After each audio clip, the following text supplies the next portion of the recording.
Brother lads, welcome back to Cossy Podcast. My name is Cossy. Good morning, good afternoon, good evening, wherever you are in all parts of the world. Welcome back to the channel. Welcome back to a brand new video. This is a breaking, shocking story, but it is absolutely true. So Mikel Arteta last season, actually this summer, when he had failed to win the Premier League with Arsenal, he considered quitting in this summer. Mikel Arteta considered himself not good enough at some point in time to take Arsenal to the next step. He went back, he looked into the mirror, and he asked himself, am I good enough? Am I the Messiah? Am I the man to take Arsenal on to the next step?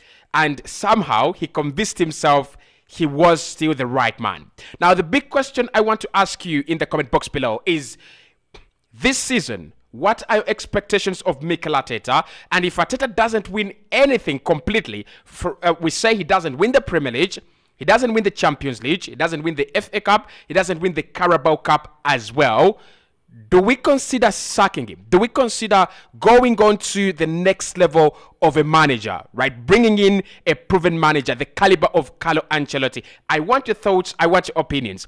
And what did you think about Mikel Arteta's performances last season as a manager, especially under pressure, especially in games where the manager needed to do something extra, take off Bukayo Saka probably, where he was not performing well, replace Thomas Partey quicker than he did. Did you think that Mikel Arteta really somehow let the team down? Do you think that maybe if he had made some decisions a little bit better and a little bit earlier, for example, those substitutions that he used to make very, very late in the games, probably could the result of the title have been different? Would we have won the title if Mikel Arteta had been more experienced and a much better manager? Hit the like button, subscribe to the podcast as well. This is not an agenda on Mikel Arteta. This is a reaction on Mikel Arteta's comments that he considered quitting Arsenal and the managerial office at Arsenal this summer after failing to win the Premier League for the first time in very, very many years.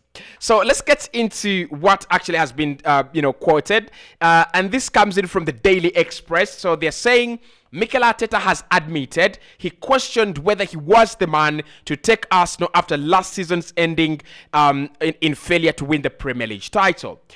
So this is what Mikel said, basically, in a few quotes. The first thing you have to do is to look into the mirror. That's what Mikel says. The first thing you've got to do is look into the mirror. Are you still the right person to drive the team forward?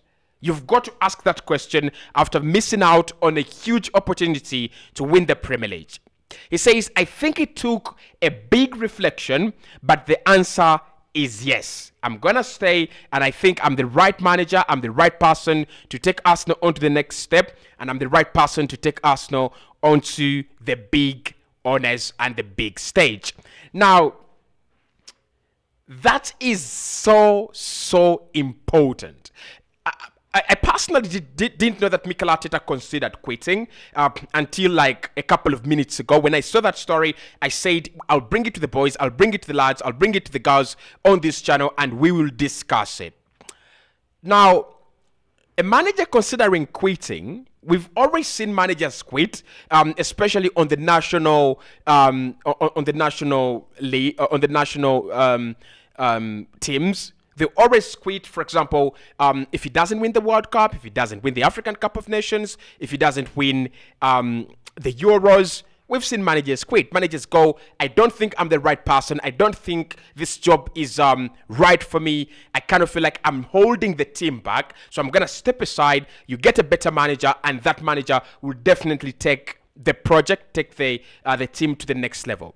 Mikel Arteta thinking about quitting and criticizing himself is very, very important. If you have a manager that tries to quit because he thinks that the team deserves better, it means he cares.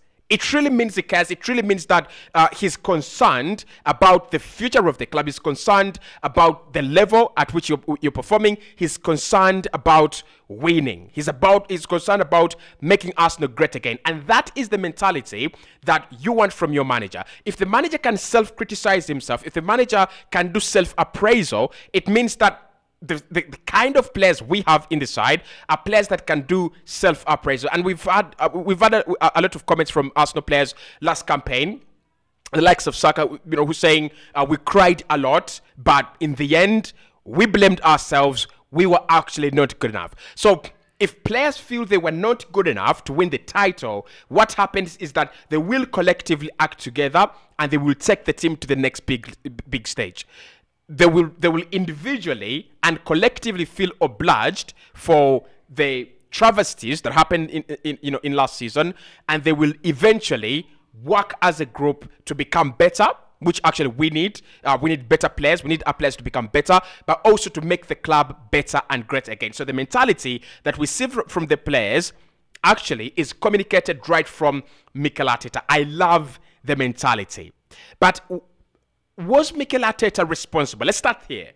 Was Mikel Arteta responsible for Arsenal throwing away the Premier League title? 100% yes. If he went back to the mirror and asked himself, was I responsible for not winning that title? Yes, he was. I tell you what, there are not so many seasons that come when Liverpool is poor, Chelsea are poor, Tottenham are poor, every other side, Man United are poor, Newcastle are not yet to the standards. There are not so many standards there. There are not so many seasons where you're going to get that. And last season was one of those seasons. It reminds me of that 2015-16 campaign when Leicester City lifted the trophy. That trophy is the last time Arsene Wenger ever dreamt of winning a trophy. That was the last time, because that was his opportunity. That was his time. During that time, every other club, the top three was Leicester, Arsenal, Tottenham. Can you believe that? That was the top three. I think that was the top three. So imagine Tottenham, Leicester, and Arsenal, right, competing for the title, and somehow Arsenal didn't win that title, and somehow Spurs didn't win that title. I think it's a reflection. That last season was a reflection of the 15-16 campaign, when literally everyone is down, every big team is down, and Arsenal failed to capitalize.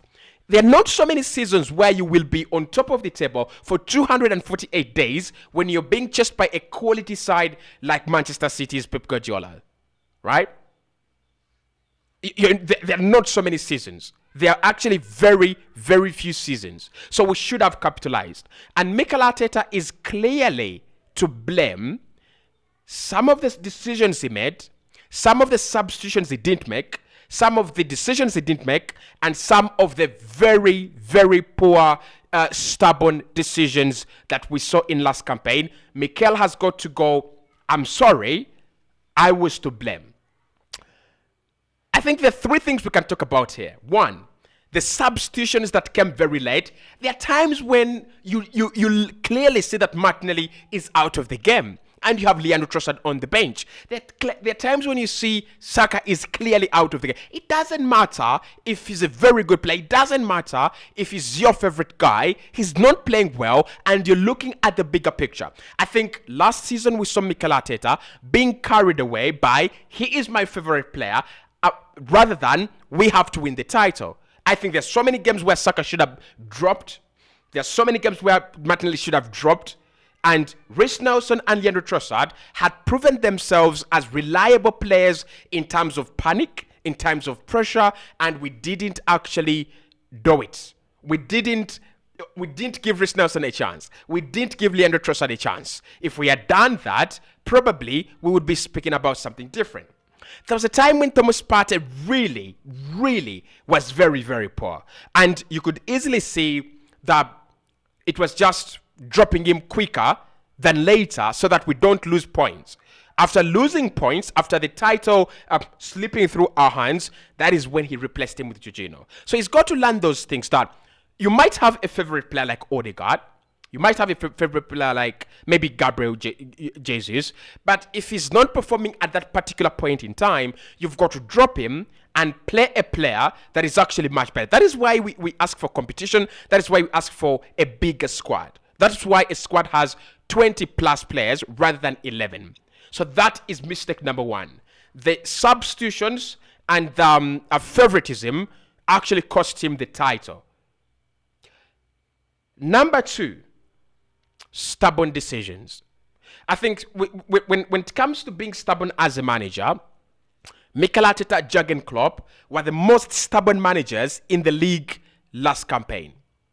When you go away to the Anfield and you're leading 2-0 by halftime, you've got to put that defensive mode right in. You switch on. You don't switch off. You switch on. So what happened is we played Liverpool at Anfield. At halftime, 2-1, we were leading. Second half, they overpowered us. And Mikel Arteta waited until they exploited Alexander Zinchenko 100 times before introducing Kieran Tierney. That is stubborn. That is just stubborn. Like, that is one of the few decisions he made out of being just stubborn.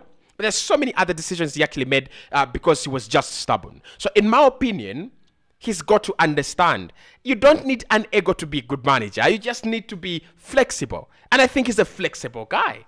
Like playing Julian Timber on the left rather than on the right, that shows you that you're flexible. That shows that you're open to ideas. I think Kieran Tierney is a better defender than Alexander Zinchenko when you're looking to hold your 3 points at the Anfield.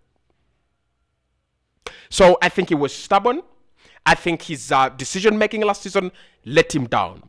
But the third reason as to why I think Mikel Arteta cost us the title, apart from being stubborn, apart from being a late substitute maker, he is too rigid and he loves that one plan. It's not going to win you the title in the Premier League. Like many people say, other teams also get to do tactics.